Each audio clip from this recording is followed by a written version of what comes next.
Puji dan syukur kita panjatkan kepada Tuhan Yang Maha Esa, karena dengan kasih sayang dan izinnya kita bisa berkumpul di ruangan Semeru, Hotel Sultan Jakarta, Sabtu 28 Januari 2023 dalam keadaan sehat walafiat.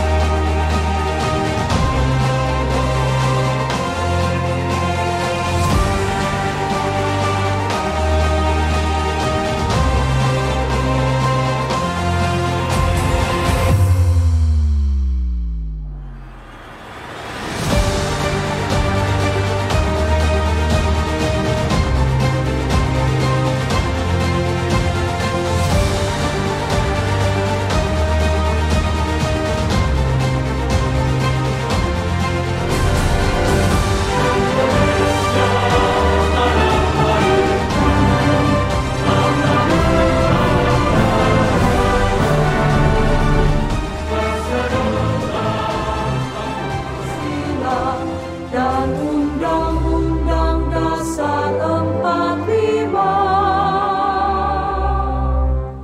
membangun bangsa dan negara Indonesia.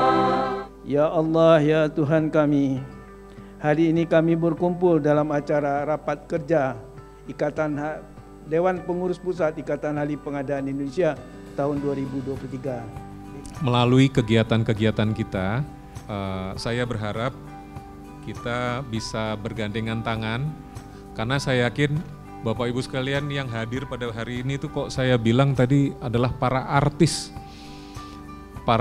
pengadaan barang dan jasa yang sudah ibaratnya punya nama, punya momentum, punya kompetensi, punya banyak sekali kegiatan. Namun saya yakin kalau bersama-sama kita di IAPI bisa membangun sinergi, membangun kolaborasi untuk sesuatu yang lebih berdampak, untuk sesuatu yang lebih memberikan kontribusi bagi pertumbuhan perekonomian, pertumbuhan peran pengadaan barang dan jasa di negeri ini, saya pikir ini menjadi hal yang baik ya. Kalau dulu kita di forum nasional kita sudah bikin banyak acara, tapi tahun lalu kita sudah terbukti kita juga bisa menyelenggarakan forum yang skalanya internasional. Jadi saya sangat setuju Pak Sony dan kawan-kawan bahwa IAPI harus inline dengan programnya LKPP Pak, dan saya maunya arahan Pak Kepala ya punya dampak gitu ya, nggak hanya sekedar seminar pameran gitu ya. LKPP tahun ini punya ditugaskan Pak Presiden tahun ini sampai bulan April RUU pengadaan harus selesai. Karena konsepnya semua digital gitu ya, dan nanti titik beratnya memanfaatkan teknologi sehingga proses pemilihan itu banyak tergantikan oleh digital.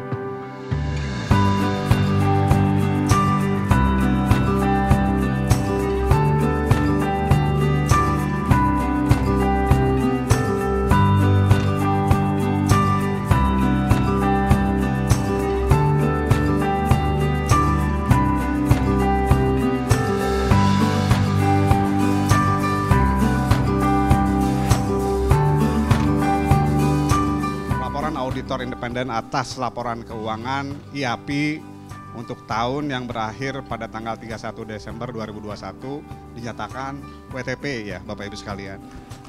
Jadi alhamdulillah udah ini yang ketiga kali berarti ya, ketiga kali. Ya mudah-mudahan bisa terus kita pertahankan, opininya begitu.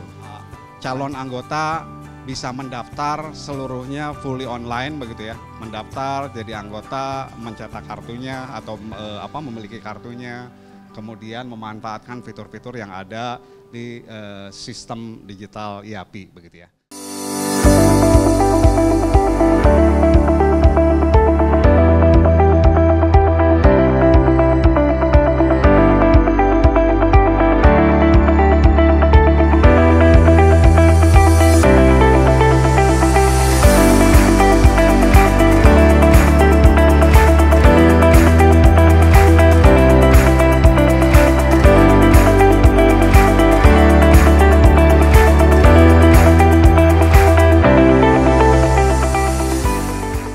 bidang kesekretariatan, di sini terbagi ada 3 pengelola gitu ya. Ada manajer eksekutif, ada sekretaris jenderal dan bendahara umum. Di pengembangan organisasi tidak hanya bertugas di pengukuhan saja, tapi bagaimana tadi kita bisa membuatkan SOP atau standar mutu terkait IAPI sendiri, nanti arah ke depannya seperti apa gitu ya. Seluruh anggota IAPI ini benar-benar kita sama-sama membangun. Tadi kan IAPI tumbuh dan berkembang ya, tapi bukan berkembang baik ya, berkembang jadi bunga gitu. Referensi dari unit kerja, unit kompetensi dari masing-masing SKKN itu juga masih mengacu kepada peraturan presiden yang masih 2010, sehingga memang kita harus menyesuaikan, dan proses untuk itu memang agak lumayan panjang dan membutuhkan volunteer yang banyak.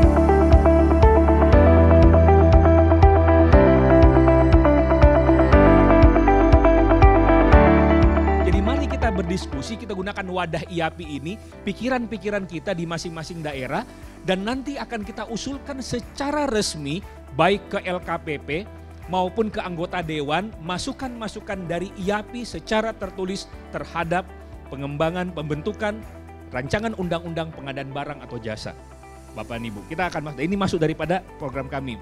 Kemudian Bapak dan Ibu, kita sudah menyelesaikan 25 kajian, listnya tadi sudah ada, nanti akan kita berikan melalui grup. Tadi juga Mbak Sari sudah memberikan link ya, Mbak Sari, link grup Telegram. Mohon bergabung dengan grup tersebut Bapak dan Ibu, karena informasi-informasi termasuk hasil-hasil penelitian nanti akan kita tuangkan di sana Bapak dan Ibu. Nah, target ini tetap sama, 25 kajian lagi. Rencananya beliau nanti akan memimpin kita. Bagi yang berminat mengikuti World Summit IFPSM tanggal 22 sampai 23 September di Florence, Italia.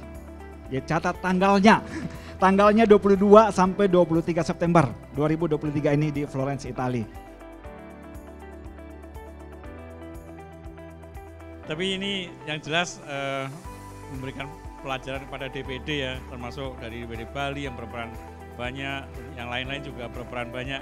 Sehingga ini sangat pertama kali ya DPD dilibatkan begitu ya untuk berperan yang lebih besar gitu. Jadi, saya sangat terima kasih ya, banyak pembelajaran yang saya dapatkan selama bergabung di IAPI, selama 1 tahun menjadi ketua bidang di IAPI. Akhirnya IPFE dan IPSM sudah bisa kita laksanakan dengan sukses ya.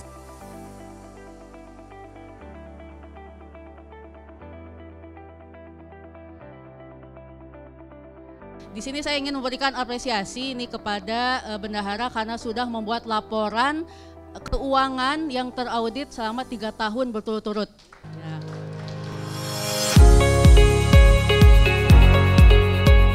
Bahwa di luar sana ini di dunia nyata itu dinamika konflik karena pengadaan ini berkembang juga.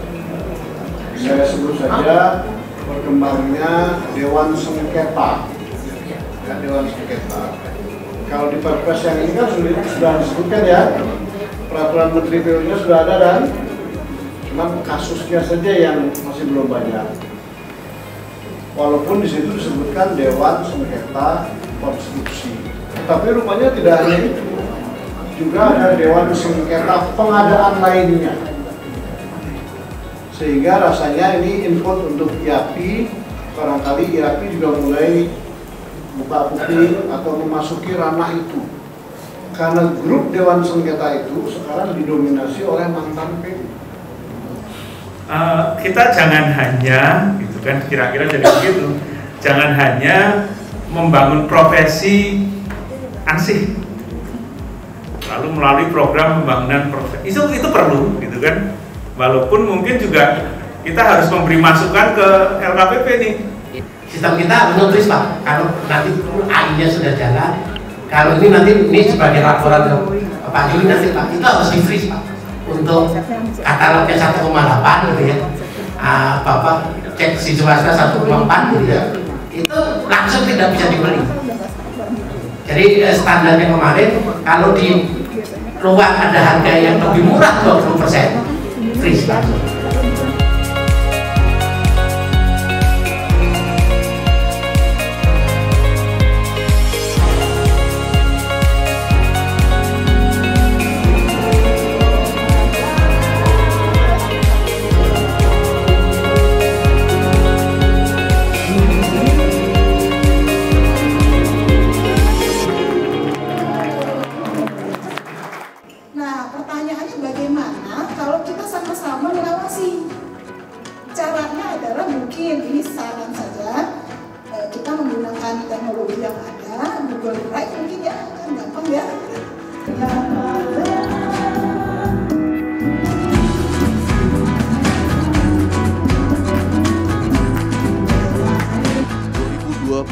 kemarin dengan sangat sukses ya menyelenggarakan IFPSM sekaligus menyelenggarakan IPFA ya di Bali. Jadi salut buat teman-teman YAPI DPD Jawa Timur dan teman-teman YAPI DPD Bali ya, yang sudah berkolaborasi dengan baik. Ada minimal 4 yang jadi tantangan hari ini Bapak Ibu 2023. Tadi sudah disampaikan juga oleh Pak Uwo, lalu kemudian disambut oleh Pak Setio juga, bahwa hari ini produk tayang di katalog itu mandatnya 2023 itu 5 juta Pak. 5 juta produk, kita harus mengawal ini. YAPI harus mengawal 5 juta produk tayang. Mudah-mudahan apa yang kita diskusikan di sini bisa kita kita tindak lanjuti.